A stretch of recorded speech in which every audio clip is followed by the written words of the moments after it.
শুনতে খারাপ হলেও এটাই বাস্তব। যে মানুষ চুপচাপ থাকে সে দুর্বল নয়, সে শুধু ক্লান্ত হয়ে গেছে বোঝাতে বোঝাতে, কিন্তু কেউ বোঝেনি, তাই সে এখন শুধু চুপ থাকে। প্রতিদিন আমরা হাসি, কিন্তু সেই হাসির আড়ালে লুকিয়ে থাকে হাজারটা ব্যথা। কারণ আজকাল কষ্ট দেখানো মানে দুর্বল হওয়া। ভালো হতে থাকো, মানুষ তোমাকে আরও ব্যবহার করবে, কারণ এই পৃথিবী ভালো মানুষকে ভালোবাসে না, শুধু কাজে লাগায়। সবাই তোমাকে বলবে তুমি বদলে গেছো, কিন্তু কেউ জিজ্ঞাসা করবে না কেন বদলালে, কারণ দোষ সবসময় অন্যের ওপর চাপানোই সহজ। কেউ যদি একবার তোমাকে ছেড়ে যায় তাকে আর ফিরিয়ে আনো না, কারণ যে চলে যেতে পারে সে আবারও যাবে। সবাই তোমার সাফল্যে হাততালি দেবে, কিন্তু কেউ তোমার পথ চলার কষ্ট বুঝবে না, কারণ সাফল্যের আলোয় কেউ তোমার অন্ধকারটা দেখে না। একদিন সবাই সরে যাবে, তখন তোমাকে একাই লড়তে হবে।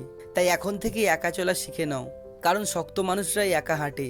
মন্দ কাজের ফল সাথে সাথেই মেলে, কিন্তু ভালো কাজের ফল পেতে সময় লাগে, কারণ ঈশ্বর আগে দেখে তুমি কতটা সত্যি। সুখ কিছু শেখায় না, শেখায় কষ্ট।